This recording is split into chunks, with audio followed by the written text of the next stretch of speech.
Right now, over 3,000 ships are sitting dead in the water, engines running, cargo rotting, crews staring at an horizon they cannot cross. Welcome to the Strait of Hormuz in the spring of 2026, a 33-kilometer strip of ocean that has become the single most consequential choke point on Earth.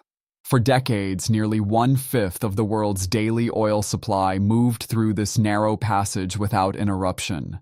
That era is over. Iran has done what it spent years threatening to do. It shut the door. And unlike sanctions, unlike diplomatic pressure, unlike military warnings, this time the door actually closed.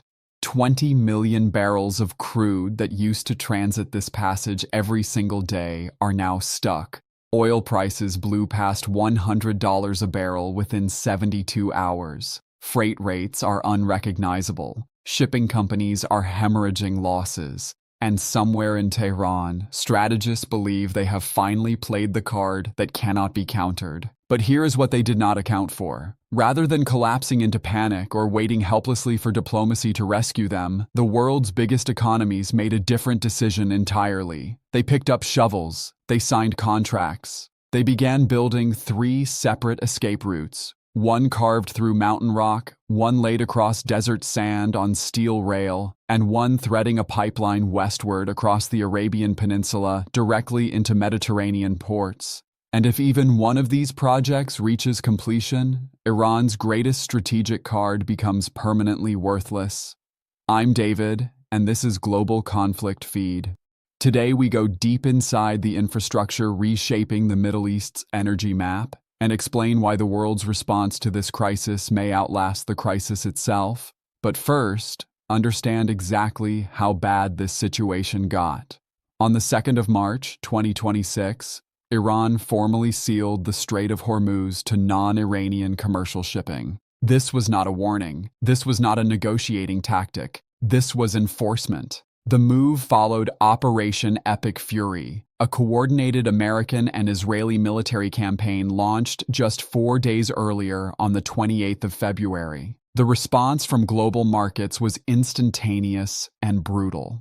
Saudi Aramco's chief executive confirmed on a March earnings call that the kingdom's primary Gulf export terminal, handling approximately 5.5 million barrels per day, had effectively gone dark. Freight insurance costs exploded overnight.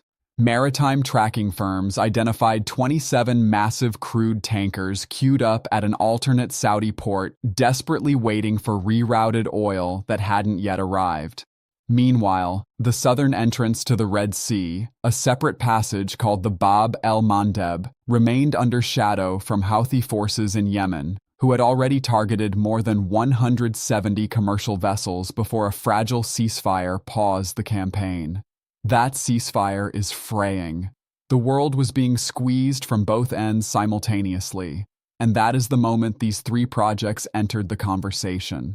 Let's begin with the one that has captured the most imagination and the most skepticism, the Hajar Mountains Canal. The concept is audacious in its simplicity. Cut a navigable waterway directly through the mountain range separating the Persian Gulf from the Gulf of Oman. Link the 2 bodies of water entirely outside Iranian territorial influence. Allow supertankers to sail through solid rock. The Musandam Peninsula, that narrow finger of land controlled by Oman pushing northward between the 2 gulfs, sits only a few dozen miles wide at its narrowest points. On a flat map, a canal looks almost obvious. Then, reality arrives.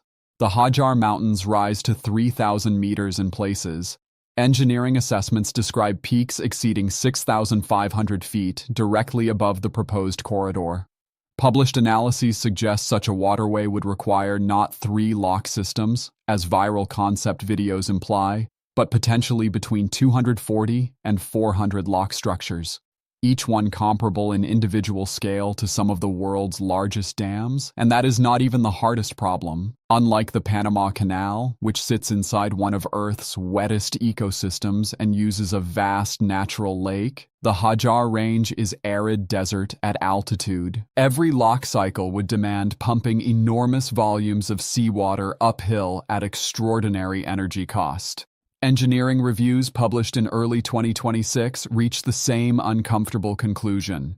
Moving enough rock to build this canal would exceed the combined volume of every major human construction project across recorded history. The realistic alternative being studied is a shorter cross-peninsula corridor, 116 kilometers linking the Gulf side to the Gulf of Oman side, potentially capable of moving 20 to 25 million barrels per day at full build-out, priced somewhere between $70 and $100 billion and requiring 10 to 15 years of sustained commitment.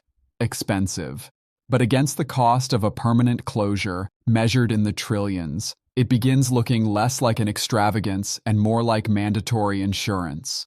The canal is still a dream. The next project is already in the ground. It is called the Development Road, and it may be the most consequential trade infrastructure most people on Earth have never heard of. Here are the core facts. A 1,200-kilometer combined railway and highway network originates at Iraq's Grand Fa port on the Persian Gulf. It runs north through Basra, Baghdad, and Mosul. It crosses into Turkey. It connects through existing Turkish networks toward the Bulgarian frontier, and from there into the European Union's customs zone directly. Total cost, approximately $23.9 billion according to revised estimates. Projected economic impact, $50 billion and 60,000 jobs. What makes this different from every grand Middle Eastern infrastructure announcement that quietly died in the desert? This one already has asphalt on the ground.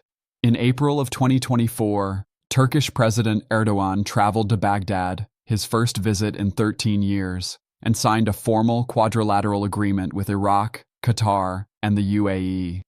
Financing was settled. Design was finalized.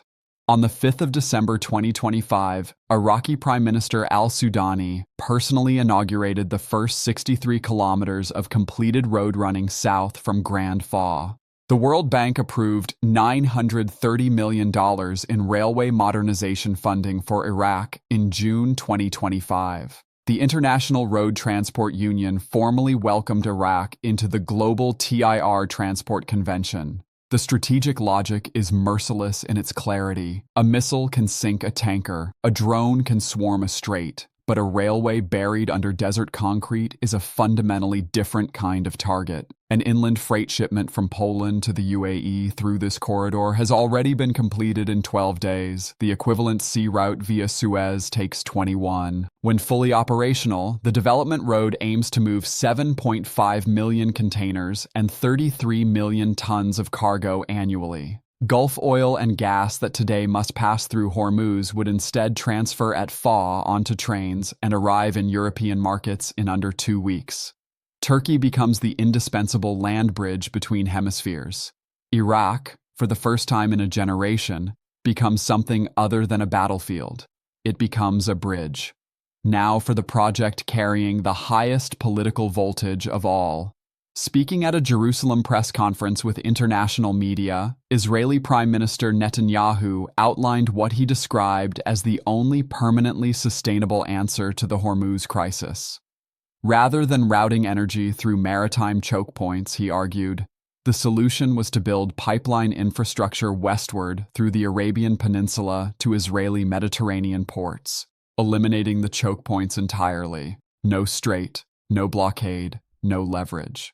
That is what this proposal promises. The plan, as reported by major financial outlets and confirmed by multiple regional sources, would originate from Saudi and Emirati oil fields, cross the Arabian Peninsula, enter Israel through Jordan or direct Saudi territory, and terminate at Mediterranean port facilities.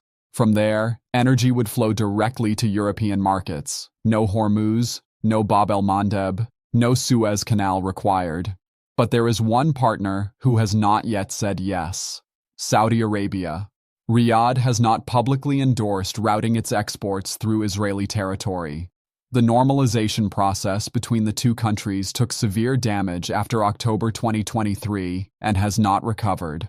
Gulf political calculations do not move in straight lines. Yet, the economic pressure is not abstract. It is measured in daily revenue hemorrhage, rising operational costs, and the grinding uncertainty of every decision being hostage to Tehran's mood. According to reporting by the Financial Times, Gulf states are now actively studying the Israeli corridor concept. Construction firms are already receiving discrete pipeline inquiries. Serious money is beginning to move.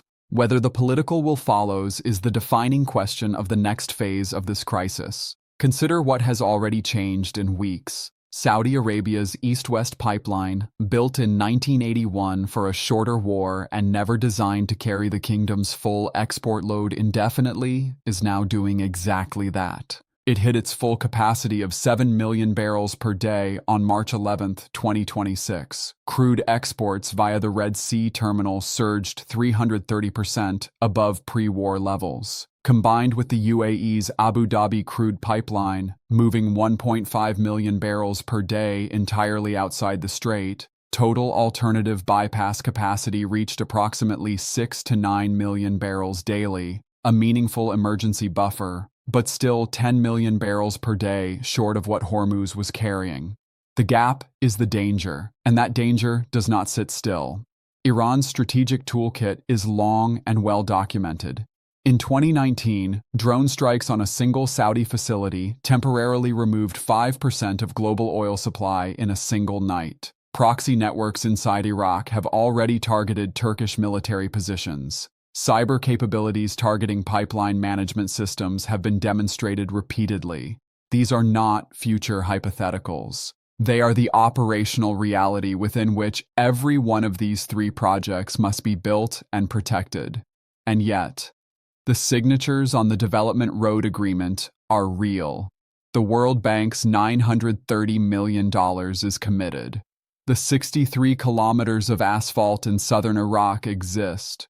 The engineering conversations happening around the Israeli pipeline corridor 3 years ago would have been considered fantasy. History carries a consistent pattern.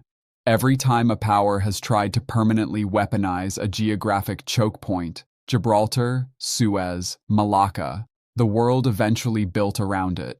Capital, engineering, and political will combine to create alternatives.